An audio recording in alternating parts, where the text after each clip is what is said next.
Јас свикавме оваа пресконференција за по трет пат да го поставиме истото прашање и да се надеваме дека конечно ќе добиеме одговор од надлежната институција. Согласно законските процедури, при промената на местото на живење, граѓаните на Македонија се должни овие промени да ги евидентираат и во своите лични документи. Пред да се издаде лична карта со нова адреса на живење, Министерството за внатрешни работи врши контрола на лице место со цел да се увери во веродостојноста на пријавените промени од страна на граѓаните.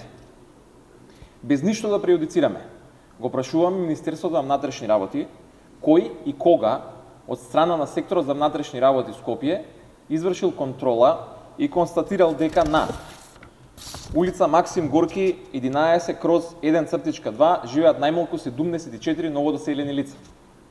Димитрije Чубовски 20/1 37 новодоселени лица. Васил Ѓоргов 23/2/27 31 новодоселено лице. Стале Попов 9/1/58 31 новодоселено лице. Даме Груев 1/4/2 30 новодоселени лица. Киро Крстевски Платник 11/1/3 29 новодоселени лица. Стале Попов 9/2/15 17 лица. Стале Попов 9/2/43 4 лица.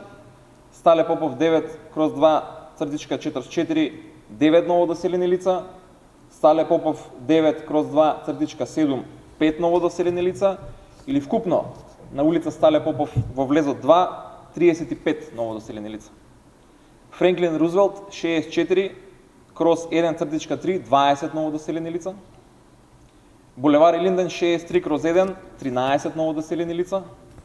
Димче Мирчев број 8 11 новодоселени лица. Искрено се надеваме дека овој пат наместо ДПМН одговор ќе ни даде Министерството за внатрешни работи со оглед на тоа што се работи за информација која што е директно надлежно Министерството, а не партијата на власт. Ова информација е особено важна и во контекст на понатамошниот развој на демократските процеси во Македонија.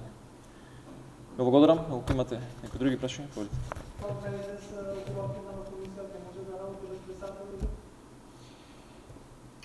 Социјалдемократскиот сојуз целосно ги испочитува своите обврски од страна на кои што ги превземавме со Мартовскиот договор. Го повикуваме председателот Иванов со оглед на тоа што тој ја формираше оваа комисија да започне процес на консултации со двете политички партии со цел да се надмине кризата на работата на комисијата. Договор за работа на комисијата без нејзиниот председател апсолутно не постои. Ако нема други прашања, благодарам.